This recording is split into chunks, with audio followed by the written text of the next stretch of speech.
In the story of the Bible, the sea dragon is a reoccurring symbol representing chaos and death and destruction. And the power of the dragon takes on many different forms. It's the snake in the garden tempting humans to choose their own demise. It's that voice inside of your head telling you, you can win if you kill your brother. The sea dragon is a problem. But the good news is that Yahweh is a dragon slayer. And he wants to give humans power over the dragon too. Except sometimes it just seems like the dragon wins and the sea dragon gets the best of us. Well, welcome to the story of Job.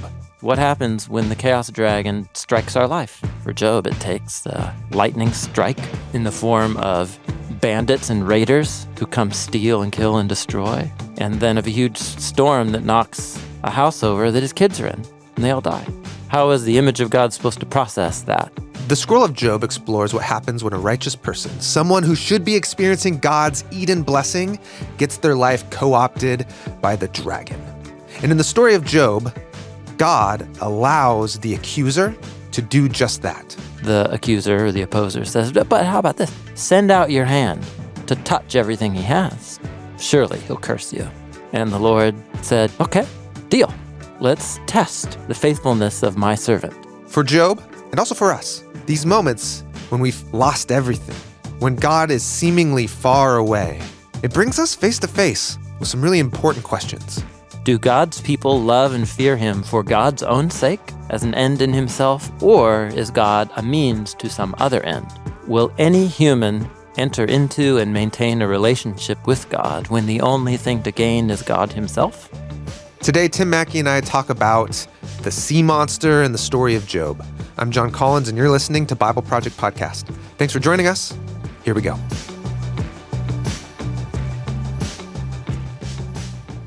Hey, Tim. Hi, John. Man, we are moving kind of slow through a theme in the Bible we've been framing as the theme of the dragon. Yeah. And we've covered a lot of ground. Yeah. And we have a lot more to cover. We got a lot more to cover. Yeah. The dragon appears so much in the Bible. Yeah, it really does. Dragons all over. Yes. Yeah. Okay, we've been teasing out this theme in terms of why does it matter? What does it mean? It's a theme about chaos. Mm-hmm. What does it mean to confront chaos? And the dragon is a symbol. Yeah. It's a symbol for the opposite of creation. Creation is God bringing order to the orderless possibilities of potential existence, but that has no form or energy to make it be and go anywhere and do anything. So creation is the bringing of order to non-order, and that non-order is depicted as a chaotic ocean in Genesis 1 with the dragon in it. Yeah, and in ancient imagination, the dragon is the embodiment of the chaotic ocean. Yeah. And it is the force of chaos itself that wants to drag creation back into disorder. And so when we meet the dragon in the Bible, we are interfacing with that set of ideas. That's right. And when we get to Genesis chapter 1, God orders creation and he separates the land from the raging sea, the abyss. We learn that there in the ocean is the Tanin. Yeah. And God put it in its place. It wasn't a battle. It was just a creative word, put him in his place. But then we read some Psalms in the last discussion about when God ordered creation, and it described it as a battle. And it's the idea of God being victorious over disorder and chaos. And so now we're going to move into a scroll called Job. Yeah. Well, hold on. Before we do that, sure. So fundamental to the biblical story, though, is that God plants within creation an outpost of garden order and the ideal. And he installs heavenly and earthly rulers as his partners in the creation project to continue to subdue, turn that chaos. outpost into something that spreads and fills all creation. But through the agency and decisions and wisdom and rulership of the creatures themselves, trusting God's wisdom. Yeah. But when they choose to do what's good in their own eyes, they end up undoing God's good order, and so become agents of that dragon chaos. And so then both heavenly rulers in rebellion against God and earthly human rulers in rebellion against God can be described with the symbolism of the dragon. So that's kind of the big framework for where we're going. Right. And that makes it complicated that when the Bible's talking about the dragon, what's it talking about? Is it talking about simply that there's disorder in the world that God wants to order and wants us to partake with him in ordering? Or is it talking about the rebellion of God's image bearers working to create violence and disorder? So is it talking merely about the creatures and the sea and the wilderness and expanding the garden? Or is it talking about like Babylon coming to destroy us? And I guess I'm wondering in the case of Job, because we're going to meet the dragon here. Yeah. And Yeah. Job is a story about a man who suffers greatly and wants to know what's going on. Why am I suffering? Yeah. So he's experiencing chaos in his life. Yes. Okay, so yeah, the book of Job is going to be an exploration about what it looks like to live as one of those human image of God rulers on the land. And then when, as a human ruler, you've been living by God's word and wisdom, right? And in the fear of the Lord. And in theory, if you do that, it should just be Garden of Eden for you. You're just working the garden with God. But then what happens if you live in a creation that's on its way to the full garden ideal, but there's still wilderness out there and oceans with dragons and dangerous things? What happens when the chaos dragon strikes our life in the form of, for Job, it takes a lightning strike, in the form of bandits and raiders who come steal and kill and destroy, and then of a huge storm that knocks a house over that his kids are in, and they all die. What's that about? How is the image of God supposed to process that? And so that's what happens to Job. But that's not just what the story is about. What we are given is a picture of what's happening up in the divine council in the skies between God and some of the host of heaven. So this is how it works. One day, chapter 1, verse 6, the sons of Elohim, spiritual beings, were standing before the Lord, and the opposer, the one opposed, also came with them. It's the Hebrew word, the Satan. Gets translated as a proper name in all of our English translations, which is, I guess, fine, but it doesn't help us really understand what's going on. Doesn't sound like you think it's fine. I guess not. Yeah. It's not a proper name. You don't put the word "the" on the beginning of a proper name. Yeah. Our translations say Satan was there. Yeah. It's the Satan. The Satan. The adversary. One of the spiritual beings that, as we're going to see, is trying to undermine confidence in God's maintenance of cosmic order. Yeah. And so what God says to Satan is, hey, check out Job. This guy's awesome. No one like him on the land. Blameless, upright, fears God, turns away from evil. It's legit. And then the Satan asks, well, does Job fear you and obey your wisdom and word for no reason? Come on, you protect this guy and you bless all that he does. And now he's wealthy. So of course he's going to be good. Exactly. Yeah. But then the accuser or the opposer says, but how about this? Send out your hand to touch everything he has. Surely he'll curse you. And the Lord said, get behind me, Satan. That's what we wish he would have said. No, what he says is, okay, deal. Let's test the faithfulness of my servant. And he's in your power. Just don't put your hand on him himself. And so this is when the cycle of terrible things begins to happen. So really this sets up, the book is exploring both the principles of order by which God governs the cosmos. That's what the Satan is questioning. But then also by focusing mostly on Job in his internal emotional journey, it's going to focus on this question of, so if God is going to partner with humans and bless them, but in a stage of creation that's before the garden ideal is everywhere, that's going to bring moments of challenge and trust. And so do God's people love and fear him? Actually, here, I'm going to use the words of a scholar, Eric Ortland, whose excellent book on Job called Piercing Leviathan, I read not long ago. He puts the question this way. He said, the conversation between God and the Satan focus on this.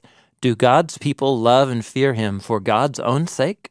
For God as the goal, as an end in himself? Or is God a means to some other end? Will any human enter into and maintain a relationship with God when the only thing to gain is God himself or God's blessings? What does it mean to gain God himself? Well, I think it would mean to see God and talk and relate with God in intimate union. I think that's what it would mean. If blessings are manifestations of God's generosity and goodness, then you can receive them as a gift. But wouldn't it be great to just have intimate union and connection with the giver? That would be the ultimate. So what am I after, the gifts or the giver? I think that's Eric Ortland's way of putting the question. That's certainly what the Satan is trying to raise the issue here. Do humans want to work with you, serve you, and do you want to work with them? And for what reason would they want to work, that whole thing? Okay. So this opening scene doesn't, there's so many questions that it introduces but does not answer. It's well, okay, is this how God normally makes decisions about how to work with people? Yeah. Doesn't seem that way. Job's clearly an exemplary kind of person. Yeah. He doesn't seem like a realistic person in the first place. Yeah, totally, yeah. So the portrait of Job as the innocent, suffering servant of God who suffers for no wrong that he has done, and then brings all of his pain and suffering to God, seeking to just connect with God intimately to understand why, then finding deliverance from his suffering. And then he goes on to intercede for his friends so that God's mercy will be shown to his friends who are from other nation groups. And then he's restored to new life at the other end. Just that right there. And you're like, gosh, that sounds like the story of Jesus. And I think that's the function of Job within the Hebrew Bible. It's for sure one of the books that Jesus did a Bible study with at the end of Luke, about how the scriptures, about how the Messiah would suffer and then be vindicated unto life so that forgiveness could go out to the nations. That's a bold statement. That's for sure where they went, Job. Oh, absolutely. Absolutely. Maybe it was late at night, maybe only Simon was awake or something like that. Anyway, so that's the portrait. What I want to focus on is the dragon comes up. Job mentions the dragon slaying myth many times. And then God brings up the dragon in a big way at the end. And I'm just interested to see where this conversation is going to go. Okay.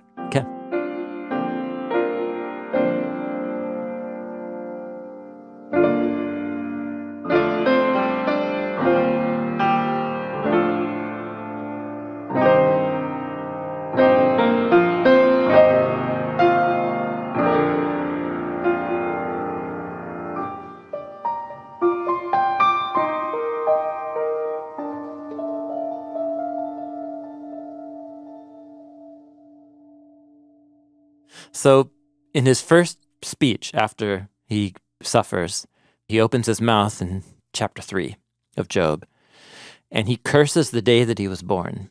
This is such an amazing poem.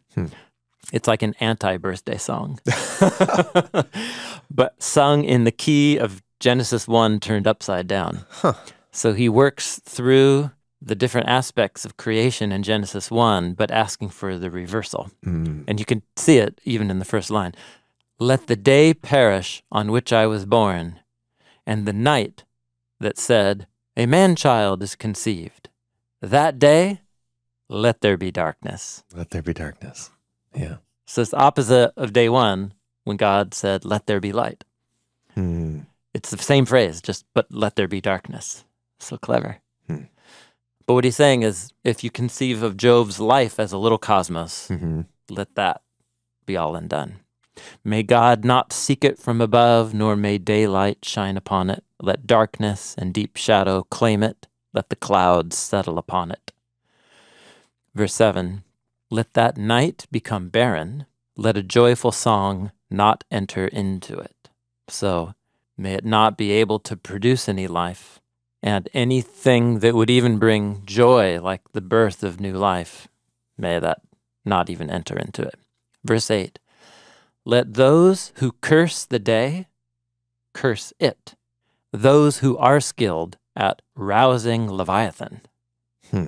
Let those who curse the day curse it. Yeah.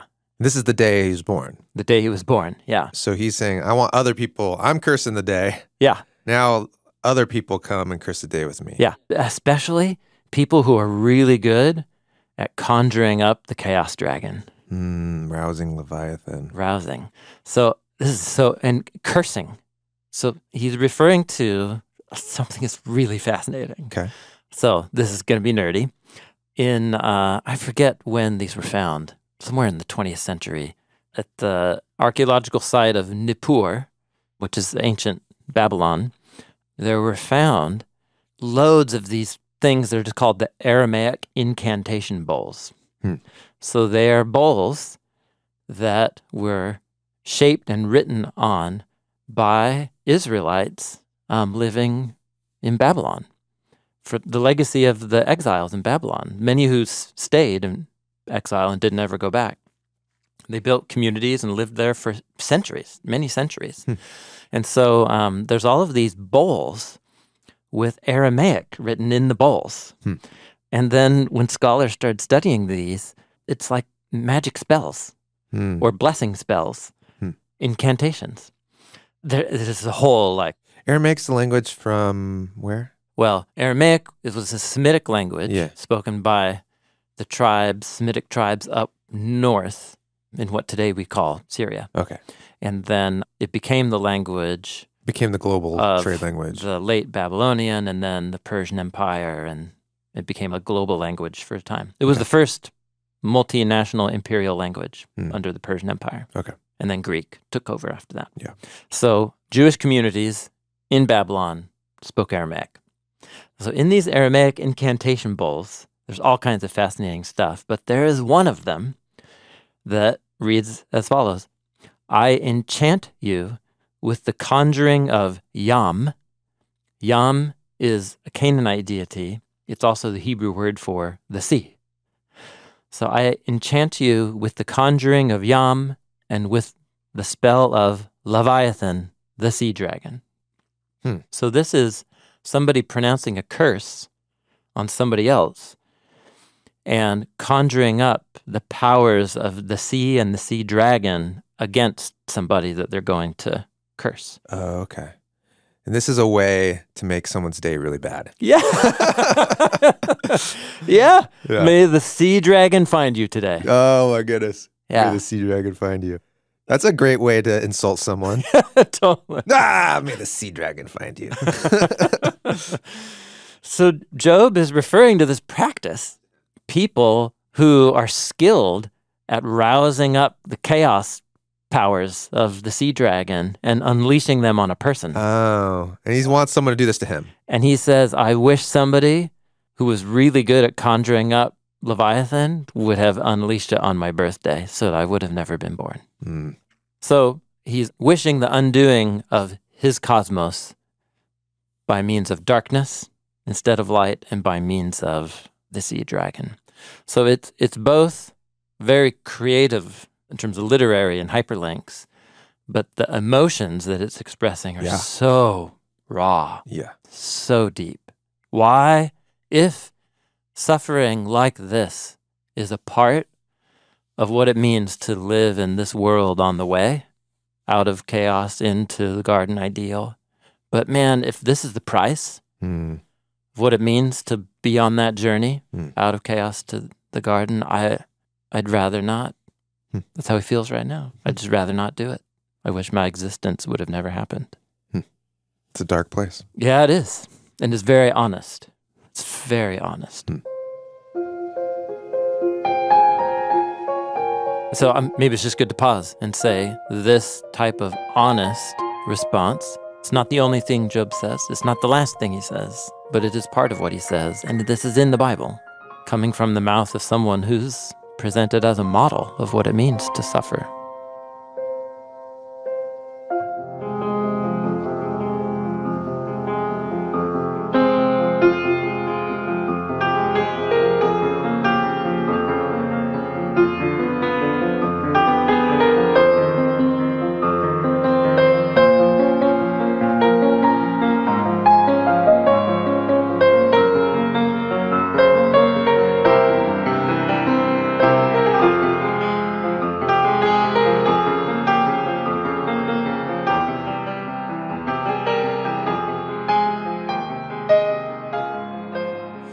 In Job chapter 7, he is complaining to God, and he makes a comparison between himself and the dragon.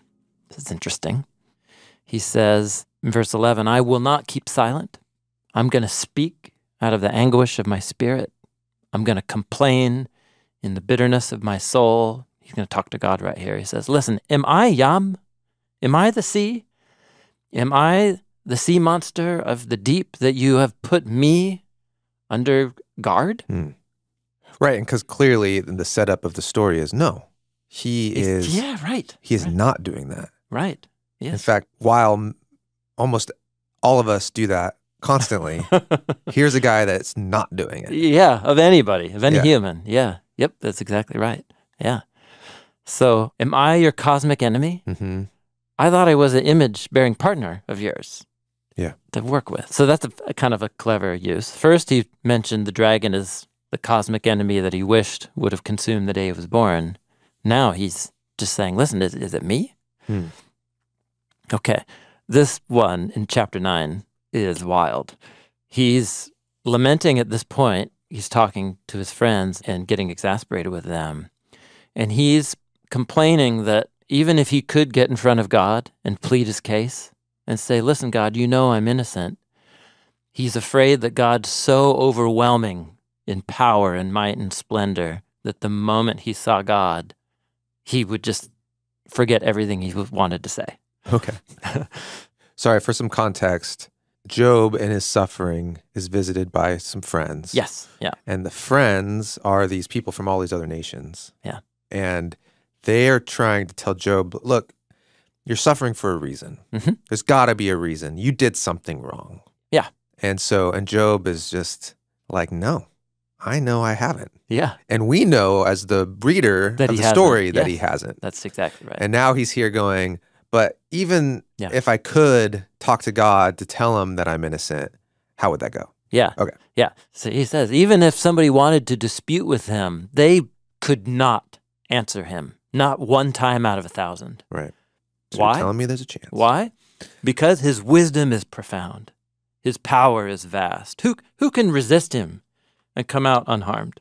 Mm-hmm. Listen, he moves mountains without their knowing it. He overturns them in his anger. He shakes the earth from its place. He makes its pillars tremble. I mean, he can just speak to the sun and it won't shine. And he can seal off the light of the stars. He's the only one who stretched out the skies. He treads, stomps on the waves of Yam. He is the maker of Bear and Orion and Pleiades, the constellations of the south. So he's the trampler of the chaos sea. Okay. So this is a little, even though it doesn't mention the dragon, stomping on the waves of the sea is one of the motifs from the dragon slaying myth. Oh, is it? Okay. And the sea is Yam, and Yam is it the, what language is that from, where he's the sea dragon? Is that from Tyre? Well, yeah, in the Baal epic. The Baal epic. Yeah, which is a Phoenician or Canaanite version of the dragon slaying myth. Yeah. Baal, the storm god, faces off two enemies, and it's hard to tell if they're the same enemy or if they're like a duo. Yeah. But one is called Yam, which is the Semitic word for sea. Okay. The sea, just like it is in Hebrew. Is the other one Lotan or something? The other one's Lotan, which is Leviathan. All right. Yeah. So treading on Yam. Yeah. That's Treading on Yam is to fight the chaos monster. okay. Yeah. And he's the maker of the rulers above that form in these constellations. One of them of a wilderness monster, the bear. Oh, yeah. Isn't that interesting? That is interesting. Yeah. So here's what's great. So we just mentioned his victory over chaos. He's creator and decreator if he wants to. Yeah. And he can just walk on top of the chaos waters. It's not a threat to him. And when you talk about him walking on the waters, it's often to go do the battle. So it's interesting. So verse 11, he says, but when he passes me by, where I can't see him. When he walks by, I don't even see him. If he chooses to snatch away, who could stop him? Who can say to God, hey, what are you doing? He doesn't restrain his anger. Even the allies of Rahav, the raging dragon, even they cower at his feet. How can I dispute with him? How can I find words? So when he's mentioning God walking on the waves, and then he mentions at the end to go unleash his anger on the raging dragon. The Rahav. And even the enemies, minions with the dragon, they all cower. But look at this line in the middle. But when he's on his march, so the image is of God like a knight marching on the waters. To go fight the dragon. And he's going to slay the dragon. Yeah. But when he passes me by, he doesn't even stop. Like, where is he? So this was an insight that I got from Andrew Angel, his excellent book on the dragon theme in the Bible called Playing with Dragons. I'll just read his summary. This is excellent. So he says, Job follows the story. By this, he means the traditional dragon slaying story. He follows the story partway, but then suddenly moves in a strange new direction. The normal signs of the trembling earth are mentioned, the disturbances in the skies. Job speaks of God's conquest of the sea, the work of creation after that conquest. And God continues in the march to terrify the demonic band of helpers who accompany the monster Rahav. However, here, Job plays with the traditional script. So he's retelling the march of the storm god to confront the dragon, but then he tweaks it. He says, instead of moving to praise God for his glorious work of defeating chaos, he shows God carrying on with the warrior's march and just passing Job by. Nobody dares to even ask the question, why? Job uses the traditional language of the divine warrior to say that God is too powerful and busy to bother to reorder the world of an insignificant righteous man like himself. So normally what you would expect is God comes treading on the waves, conquers the dragon, and restores order. Yeah, so by conquering the dragon and reordering creation, I get to benefit. Yeah. Be part of the feast. Yeah, totally. On the cosmic mountain. Yep. And Job is saying, actually, no, I'm just going to be left in the dust. Yep. I'm going to be left behind. Yeah. Yeah, maybe he conquers chaos somewhere else. But he's not conquering for me. But when he came to me, he just kept on walking. He has the power to conquer over chaos. He's not doing it for me. Yeah, not in my neighborhood. He's on the march. Yep. He's left me behind. Yep. Oh, yeah. Yeah. I just stop. That's really stunning. Oh, yeah. To think of an author, both that is creative in terms of literary creativity, but the personal honesty and the theological, like, sophistication to think about, sure, I know God does good for everybody who loves him. Yeah. And great for everybody else who that happens to. But it sure hasn't happened to me. What am I supposed to do with that? That's really powerful. And who doesn't know that feeling?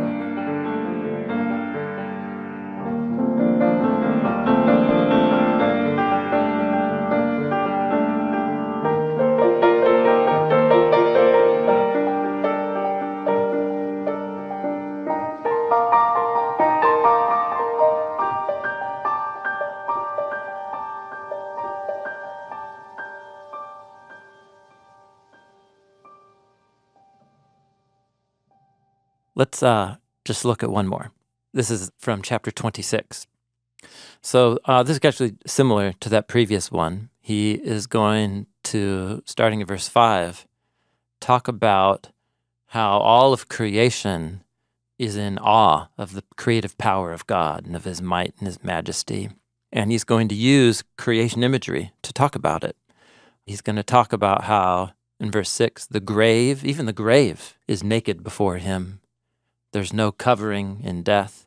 He stretches out the north over emptiness. He hangs the earth over nothing. He ties up the water in clouds, and the cloud is not torn open beneath it. He covers the face of the moon. He spreads his cloud over it.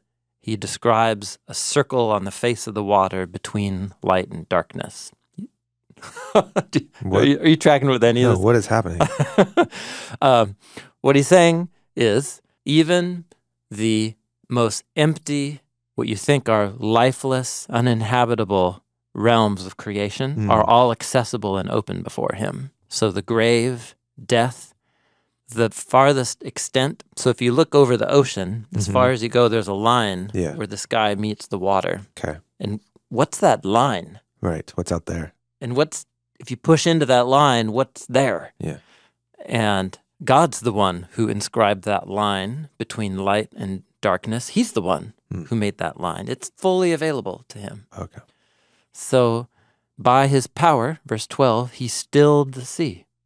By his understanding, he struck down Rahav, the raging one, the dragon. By his breath, the heavens were made clear. His hand pierced the fleeing snake.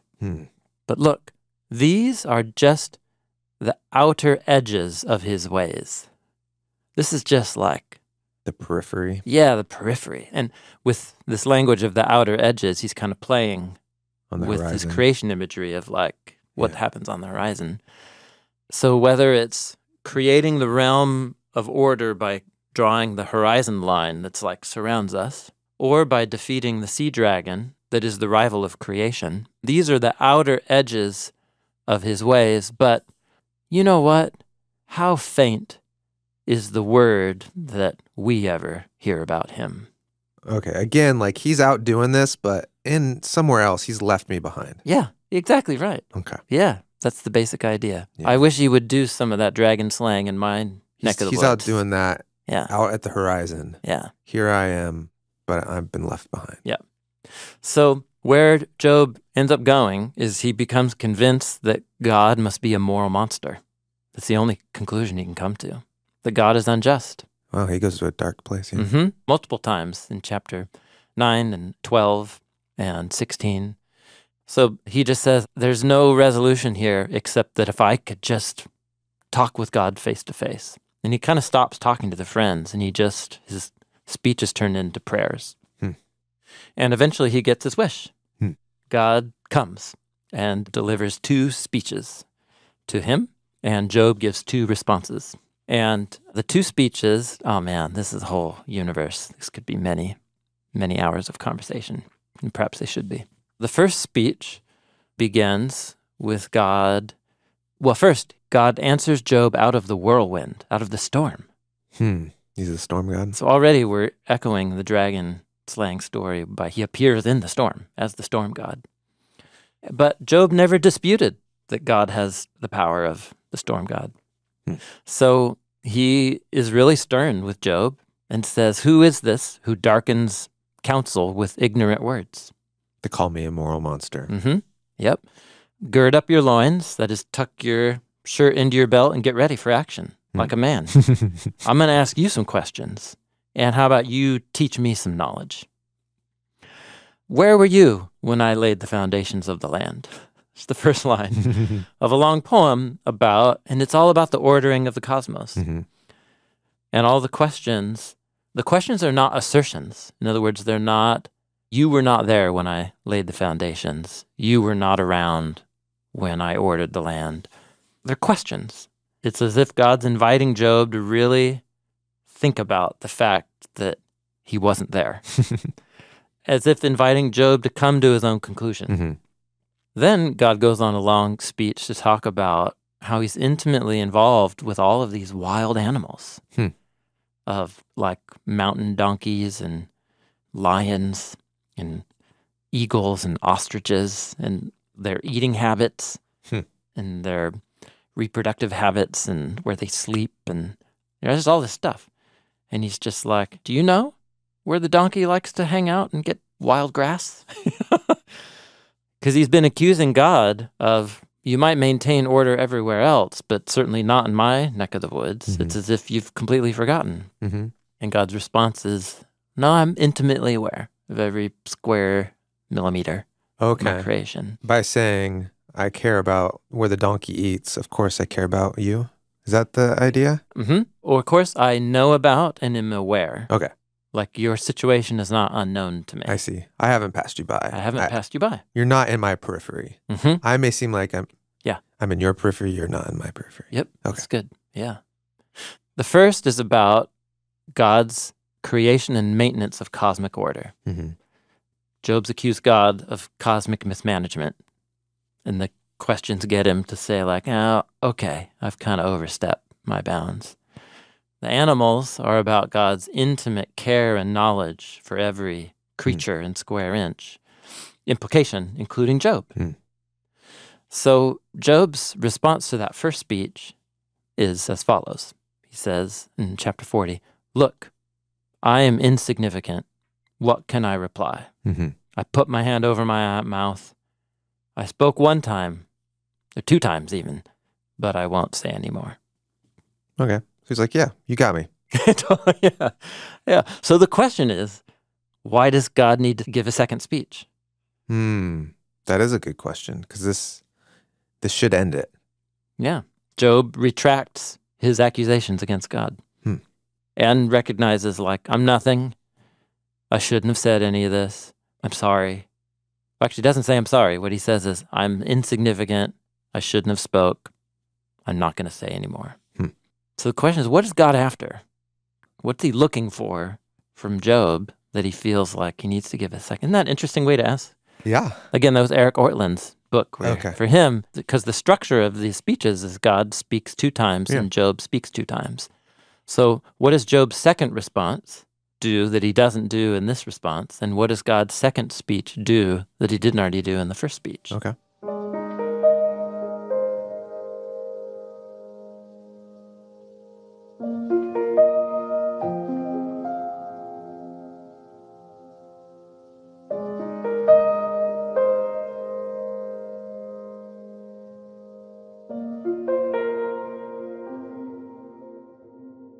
The second speech comes in 3 parts, of course.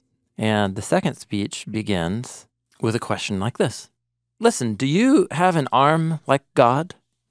Can you thunder with a voice like his? I wonder if you could clothe yourself with divine dignity and majesty, pour out your anger, and everybody who's arrogant, just bring them down to the dust. I'm paraphrasing here.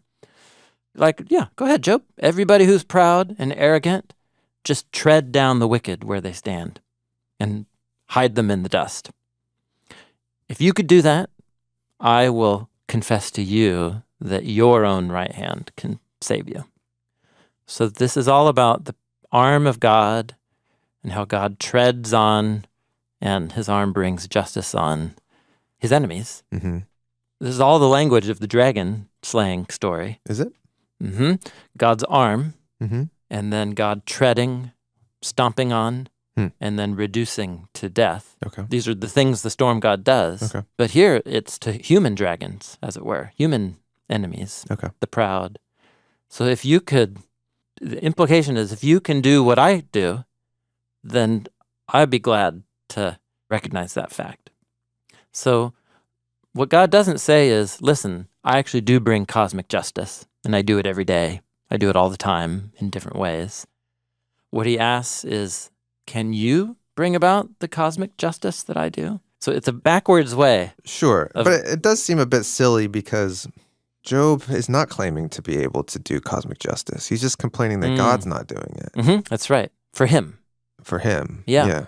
And then he comes to the deduction multiple times that he must not do it at all. Okay. So God's like, why don't you do it? Go ahead, show me how it's done. Yeah, that's kind of it. Okay. It's snarky. It's snarky. Yeah. But also Job's, kind of throwing the gauntlet down. He did back away just before this.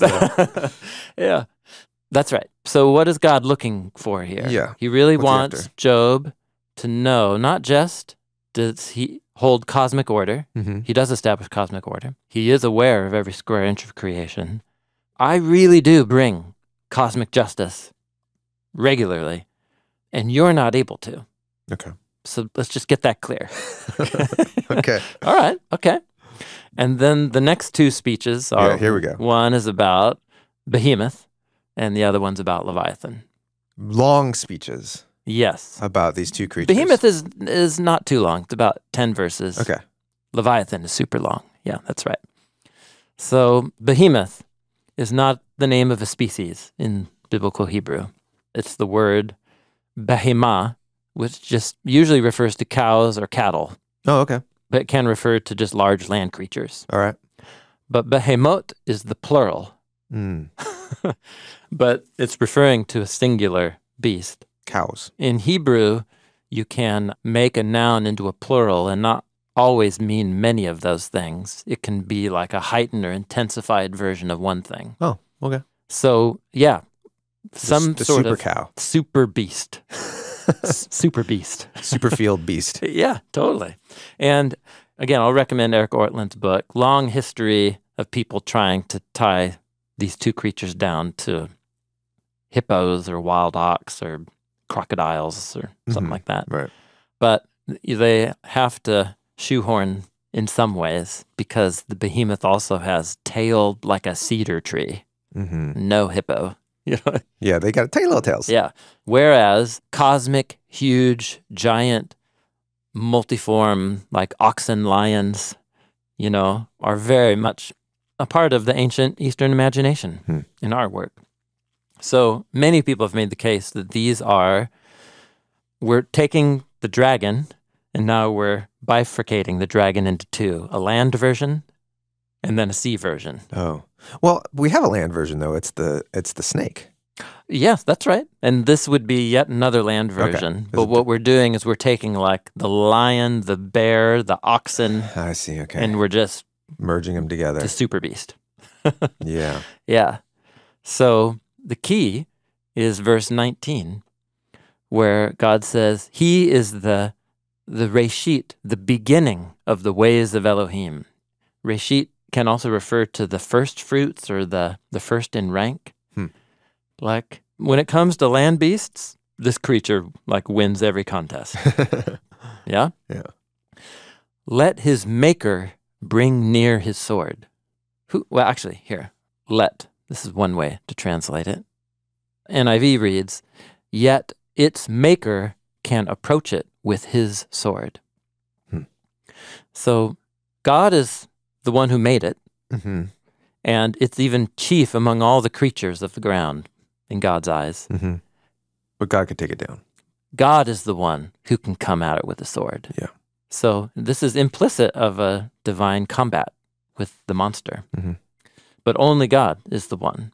So what God's going to do is mostly describe how powerful it is. And that description just reinforces the fact that if there is anybody who can take this thing out, it's only God. And that basic idea is the same thing at play in the Leviathan speech, which is super long. But what it begins is all these questions about who's able to pull in Leviathan with a fish hook? Who can like tie its tongue down with a rope? Oh, Job, can you put a cord through its nose and pierce its jaw with a hook? It's going to beg you for mercy and speak all nice to you. Implicit here is God's claim to be the one who can. God is the one. And in fact, these descriptions of hooking it in the jaw, dragging it up and tying it down, this is what God says he will do to the dragon in Isaiah and in Ezekiel. So I think what's interesting here is God is describing, goes on a long speech to describe how destructive and powerful and invincible this beast is. And it begins with just this implication that God is the only one who can slay it. But he doesn't promise to slay it. What he just says is, I'm the only one who can slay it. Yeah. And you definitely aren't, Job. And Job's response after that is to say, you're right, I'm sorry. In verse 6, he repents. He says that he's sorry. And he feels really bad for what he said. And then that's the moment where we transition into the end, and Job is restored from his suffering. And that's the book of Job. So the implicit claim about Leviathan in Job is that God has power over the dragon and that he's the only one who's able to pierce the dragon. But that's not the main event of these final speeches here. Instead, what God is focusing on is that at this point in the story, Job, this creature is a part of what it means to exist in a world that is not yet the Garden of Eden, the cosmic Garden of Eden. And it's not evil. It's just there, and it could devour you. And its existence doesn't mean that I am unjust. And the fact that it could bite you and destroy you doesn't mean that I am unjust. You're just going to have to trust me that I'm the only one who can defeat it.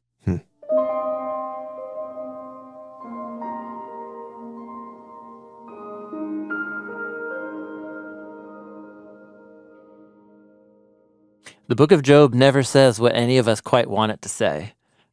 What do we want it to say? What we want to say is, I'll kill the dragon, Job. There was some purpose for which you suffered that will be revealed to you one day. I mean, he never hears any of it. He never learns about the conversation with the accuser.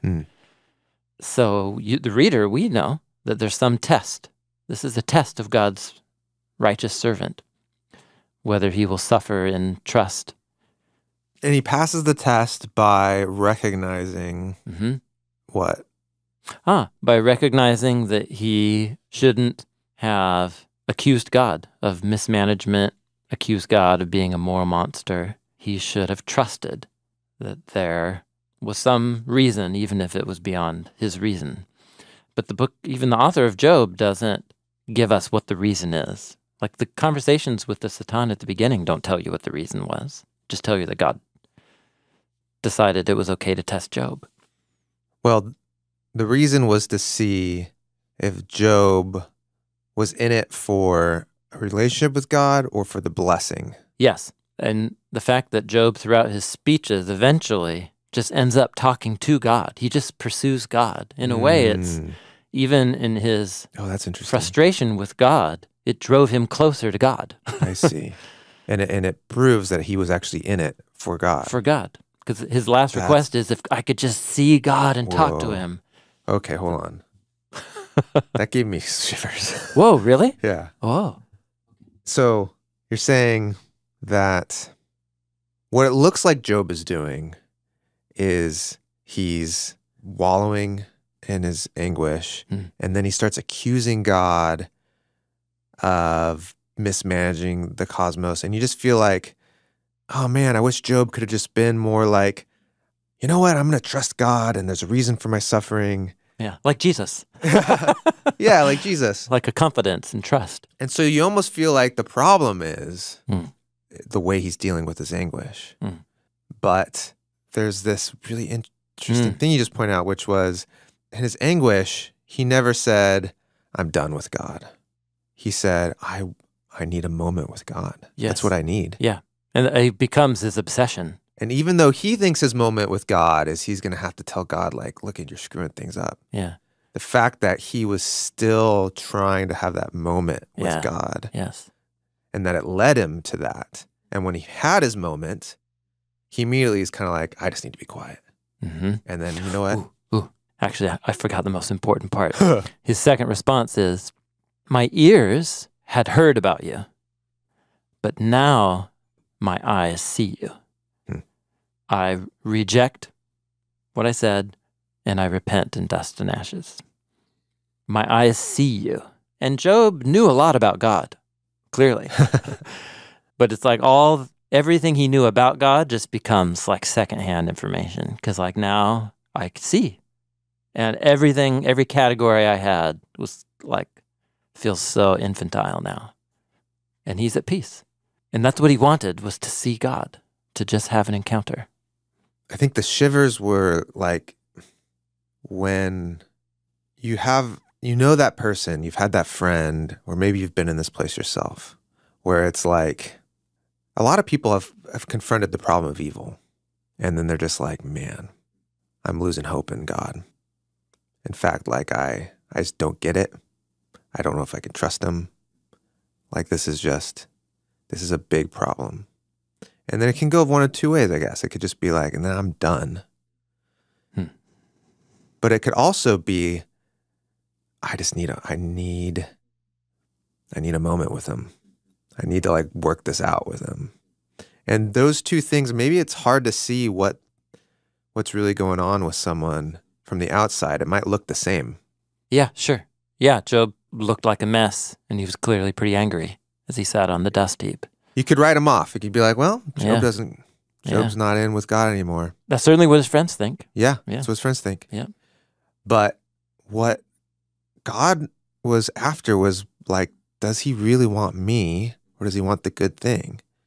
And by fighting him, wrestling with him, Job showed that what he really wanted was God. Yes. Yeah, that's right. Even though it's good. The fighting was Job questioning God, it was actually him seeking God. Yeah. His suffering removed everything. How do you say?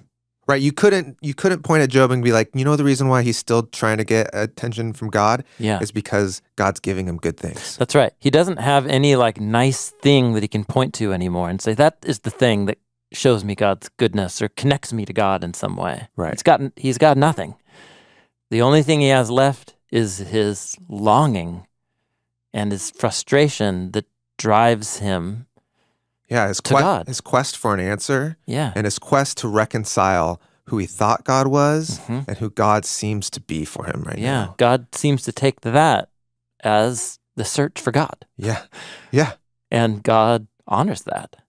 It's like that's what we're close to the heart of this portrait of Job's suffering, anger that drives him to God. And that's the moment that God says, enough, the test is over. It's different than the portrait of Jesus, who surrenders more like in Abraham, like with Isaac, just surrenders. And he has his own moment in Gethsemane, man, Father, if this could happen any other way, if this cup could go, but your will be done. Job's a lot more noisy and angry, but both end up accepting death and suffering, and that's the moment that their suffering becomes a vehicle of life for others and for themselves, restoration. Well, that's the redemption of his suffering. Yeah, that's right. Is that he can then bring life to others. It's as if his suffering now and his search for God has brought him so close to union with God. Now he's a fit vehicle for God's mercy to go out towards others through his intercession. And God honors that role by exalting him with a new family. Okay. And when he meets with God, God wants to tell him about the Leviathan. Let me tell you a really long description. Yeah. You've been experiencing chaos. Let's put some shape to him. Well, yeah. To that chaos. That's right. The dragon is actually more terrifying than you've ever imagined, Joe. And we didn't read any of it, but just read that chapter. Yes. It's invincible. No human could ever bring a sword to it. Arrows won't make it flee. Sling stones are like dust against its scales. Its undersides are jagged potsherds, leaving a trail in the mud. Yeah. The effect of the Leviathan speech is actually to show that chaos is even more frightening than you have ever imagined. You, sir, can't defeat it. Implication, but I can. And once you place Job into the bigger story of the Hebrew Bible, God will. So at the moment, all Job can do is say God's goodness explodes his categories beyond his imagining, and the chaos is even more terrifying beyond his imagining. And he ends up reconciling himself to God as he sits in between those two. Where does he sense God's goodness is more? In terms of what God is saying is, I ordered the cosmos. Were you there? I know every square inch and every creature. Do you? That's not being good. That's just being powerful. Oh. Well, but providing food for a wild donkey out there. Okay. I mean, God's provision of food is To create order is to be good. Yeah. For the creatures in it. Yeah. To provide them food. Yeah. Yeah. Well, wrap that up. Yeah. The dragon in Job is a subject of much meditation. I know I've mentioned it many times, but Eric Orland's book was very helpful for me. I doubt he listens to the podcast, but if you're out there, Eric, thank you. I learned a lot from your work. Next, we're going to look at the dragon monster in the book of Daniel. Okay. Oh, man. It's the deep end of the pool, as if Job was not. Well, hey, this is Dan Gummel, and I'm back with another employee introduction at the end of our podcast. So, Mel, you want to introduce yourself? Sure. My name is Mel Norbeck. And what do you do here at BibleProject, Mel? The role is quality assurance. So that's software quality assurance. Yeah. You were just saying that you work on is it called the platform squad now? The platform squad. Yeah. Right. So, what does that mean? That's like the technology behind the website, the app, Classroom. Tell me a little bit about your day-to-day life here at BibleProject. Well, what I really like to do is come alongside the software developers, the guys writing the code, guys and gals writing the code, and I'm there to support them, that everything's working the way that we want it to do. Yeah. Yeah. I like to keep telling them, like, hey, guys, I'm not here to test you or evaluate you. I'm here at your service. What do you think is like one of the coolest features in our software?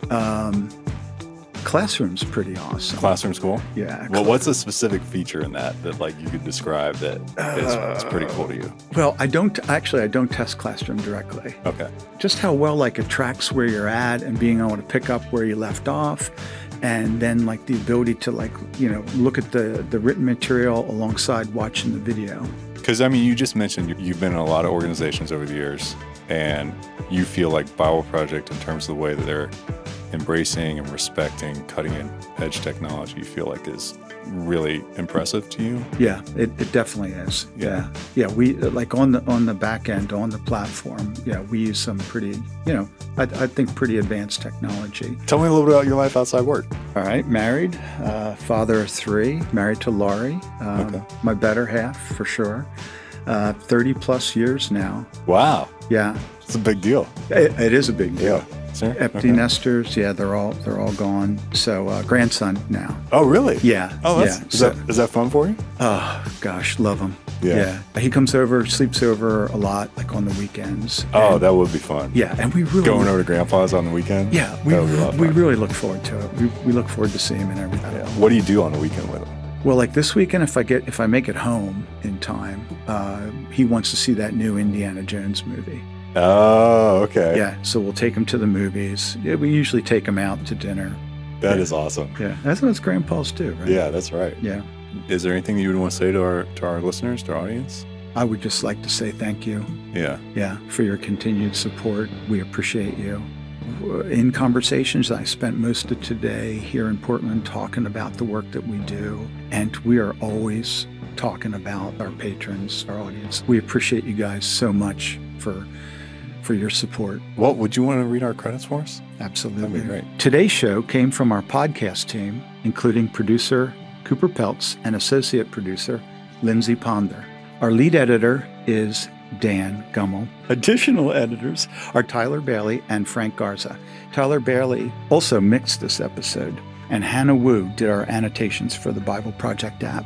BibleProject is a crowdfunded nonprofit, and everything we make is totally free because of your generous support. Thank you so much for being a part of this with us.